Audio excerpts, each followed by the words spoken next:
Hi friends, good morning every all. जैसा कि मैं आप लोगों से बोला था कि मतलब मंडे में हम लोग प्रॉफिट लॉस एंड डिस्काउंट के बारे में हम लोग जानेंगे कि ये होता क्या है, प्रॉफिट लॉस और डिस्काउंट होता क्या है। आज इसको हम लोग विस्तार से जानेंगे, ठीक है। तो आप लोग इस वीडियो को ध्यान से देखिए। जब आपका कॉन्सेप्ट सही रहेगा तो आपको क्वेश्चन करने में कोई दिक्कत नहीं होगी। जैसे पहले की बात करें, क्रय मूल्य, सीपी बोलते हैं इसको, कास्ट प्राइस। क्रय मूल्य को क्या कहते हैं, क्या होता है क्रय मूल्य? जिस मूल्य पर कोई वस्तु खरीदी जाती है, मतलब हम कहीं बाजार जाते हैं और कोई वस्तु खरीदते हैं तो हमारा क्या कहलाता है? क्रय मूल्य। लेकिन वो जो बेचता है उसके लिए वो विक्रय मूल्य होता है और हमारे लिए क्या होता है? क्रय मूल्य। उस वस्तु का क्रय मूल्य कहते हैं। जैसे कि माना कि राम ने एक गाय 4,000 में खरीदी, तो गाय का क्रय मूल्य कितना हुआ? 4,000। अब विक्रय मूल्य की बात करते हैं, ध्यान देंगे। जिस मूल्य पर कोई वस्तु बेची जाती है उस वस्तु का विक्रय मूल्य कहते हैं। उस वस्तु का उसको विक्रय मूल्य कहते हैं। माना कि एक टीवी 3,600 रुपये में बेचा गया, तो टीवी का विक्रय मूल्य कितना हो गया आपका? 36 रुपये हो गया। यह आपका विक्रय मूल्य हो गया, ठीक है। तीसरे की अगर बात करें तो देखिए, ये होता है प्रॉफिट। यदि किसी वस्तु का क्रय मूल्य उसके विक्रय मूल्य से कम या विक्रय मूल्य उसके क्रय मूल्य से अधिक हो, कहने का मतलब क्या है? लाभ क्या होता है?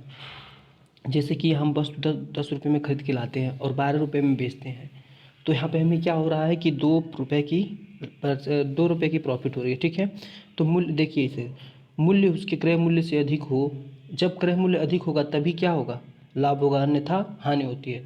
तो उस स्थिति में लाभ होता है। जैसे माना कि एक गाय 1,400 रुपये में खरीदी गई और 1,600 रुपये में बेची गई, यहाँ पे विक्रय मूल्य क्या है? क्रय मूल्य से ज़्यादा है, ग्रेटर है, ठीक है।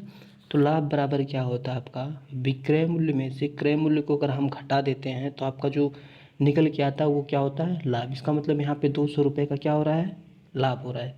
चलिए आगे चलते हैं, हानि के बारे में जानेंगे। हानि क्या होती है हम बता ही चुके हैं। जैसे कि यदि कोई वस्तु आप खरीद रहे हैं 10 रुपये में और बेच रहे हैं 8 रुपये में, 7 रुपये में, 6 रुपये में, इस तरह का, मतलब क्रय मूल्य से विक्रय मूल्य क्या होगा? कम होगा। उसी को क्या कहेंगे?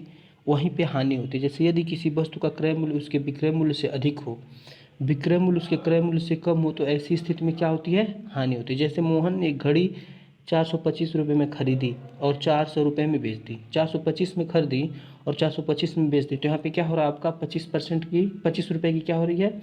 हानि हो रही है। अब परिव्यय क्या होता है? उपरिव्यय। उपरिव्यय क्या होता है उसको देखेंगे। वस्तुओं को उचित स्थान पर ले जाने में बस, रेल किराया, कूली, मजदूरी, रिक्शा भाड़ा, दुकान का किराया। जैसे कहने का मतलब क्या है कि मान लीजिए हम कहीं से वस्तु खरीदें, फिर उसको लाने में, या वस्तु अगर ख़राब है तो उसको मरम्मत कराने में, या दुकान का किराया देने में क्या हो रहा है? दुकान की देखभाल के लिए रखे गए नौकर या वेतन इत्यादि पर विक्रेता को जो व्यय करने पड़ते हैं वे सब क्या कहलाते हैं? ऊपरी व्यय कहलाते हैं। ऊपरी मतलब ये ऊपरी खर्चा है। जब तक प्रश्न में अन्यथा न कहा जाए, ऊपरी व्यय वस्तु के क्रय मूल्य में सम्मिलित कर लिया जाता है। बात समझ रहे हैं आप लोग? आगे चलेंगे। याद रखने वाली चीज़ें क्या आपके पास, ठीक है। देखिए याद रखने वाली क्या बातें हैं उसको ध्यान देंगे। लाभ बराबर क्या होता है आपका? विक्रय मूल्य में से अगर क्रय मूल्य को हम माइनस कर दें तो आपको क्या आ जाता है? लाभ मिल जाता है। हानि क्या होती है? अगर क्रय मूल्य में से विक्रय मूल्य को घटा दें। ये देखिएगा कब होगा? ये सीपी जब छोटा होगा किससे? एसपी से। मतलब विक्रय मूल्य यहाँ पे बड़ा होना चाहिए सीपी से, तब ये लाभ होता है। और यहाँ पे सीपी बड़ा होगा किससे? एसपी से। यदि विक्रय मूल्य क्रय मूल्य से बड़ा होगा तो ये लगेगा, हानि आती है। क्रय मूल्य क्या होता है? विक्रय मूल्य में से क्या कर दिया जाता है? लाभ को घटा दीजिए। क्रय मूल्य में क्या होता है? विक्रय मूल्य जो होता है उसमें से लाभ घटा देंगे तो आपको क्या मिल जाता है? क्रय मूल्य। क्रय मूल्य क्या? और विक्रय मूल्य प्लस हानि। विक्रय मूल्य में और हानि जोड़ देंगे तो भी क्या मिलता है आपको? क्रय मूल्य। विक्रय मूल्य क्या होता है? क्रय मूल्य प्लस लाभ, या विक्रय मूल्य बराबर क्या होता है? क्रय मूल्य माइनस हानि। अब प्रतिशत लाभ कैसे निकालते हैं, ध्यान दीजिएगा।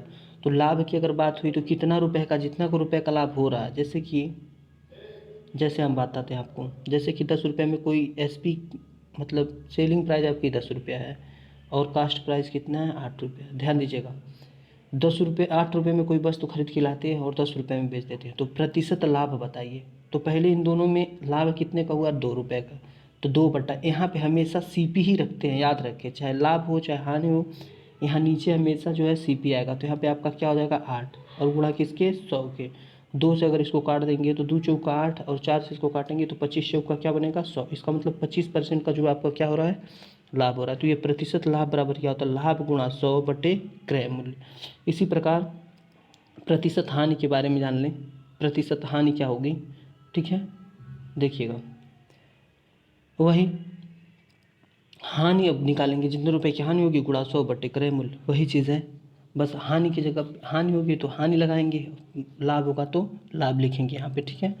लाभ हानि से कुछ रिलेटेड क्वेश्चन, अरे सूत्र है, उसको देख लीजिए। विक्रय मूल्य अगर निकालना हो और आपको दिया हो क्रय मूल्य और लाभ परसेंट दिया हो और विक्रय मूल्य निकालना हो, तो क्रय मूल्य गुणा 100 प्लस लाभ। पहले 100 में लाभ को जोड़ दीजिए और क्रय मूल्य के साथ गुणा करके 100 से क्या कर दीजिए, भाग दे दीजिए।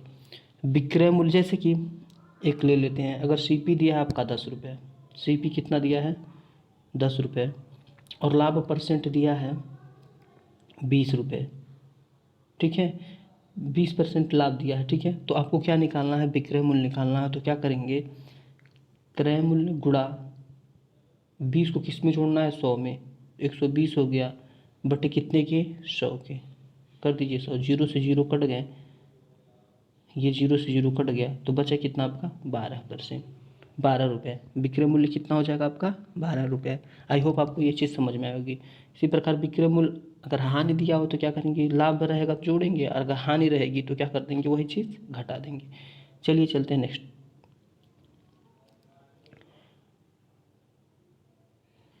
अगर क्रय मूल्य इसी प्रकार निकालना हो आपको, तो क्रय मूल्य बराबर क्या होता है, विक्रय मूल्य में 100 का गुणा कर दीजिए और 100 प्लस लाभ। देखिए बस हमें क्या करना है, वो चीज़ नीचे आ गई, 100 प्लस लाभ, 100 माइनस हानि, क्रय मूल्य निकालने के लिए, ठीक है। तो आई होप ये चीज़ भी आपको समझ में आ जाएगी। आप लोग इसको 2 बार रिवीजन करेंगे, समझ में आ जाएगी। चलिए चलते हैं नेक्स्ट टॉपिक पे। ये क्या बोल रहा है, प्रतिशत लाभ या प्रतिशत हानि को सदैव क्रय मूल्य के परिव्यक्त में ही किया जाता है। वही जो बताया गया था कि मतलब हमेशा क्रय मूल्य को नीचे ही रखेंगे, क्रय मूल्य के ही ऊपर जो है लाभ या हानि होती है, ठीक है। बट्टा क्या होता है, आप देखेंगे बट्टे के बारे में। अंकित मूल्य या सूची मूल्य, अंकित मूल्य क्या होता है, जैसे कि कोई मान लीजिए पार्ले जी बिस्किट ले लेते तो उस पर लिखा होता है ना रेट 5, अब तो रुपये सिंबल बदल गया तो ऐसे लिखा होता है, इसका मतलब ये सूची मूल्य है, उस पर अंकित किया गया मूल्य है। वह मूल्य जिस पर कोई वस्तु बेची जाने वाली है अंकित मूल्य कहलाती है, ठीक है। अब बट्टा या छूट क्या होता है उसको देखिए, ठीक है। अब हम देखेंगे बट्टा और छूट।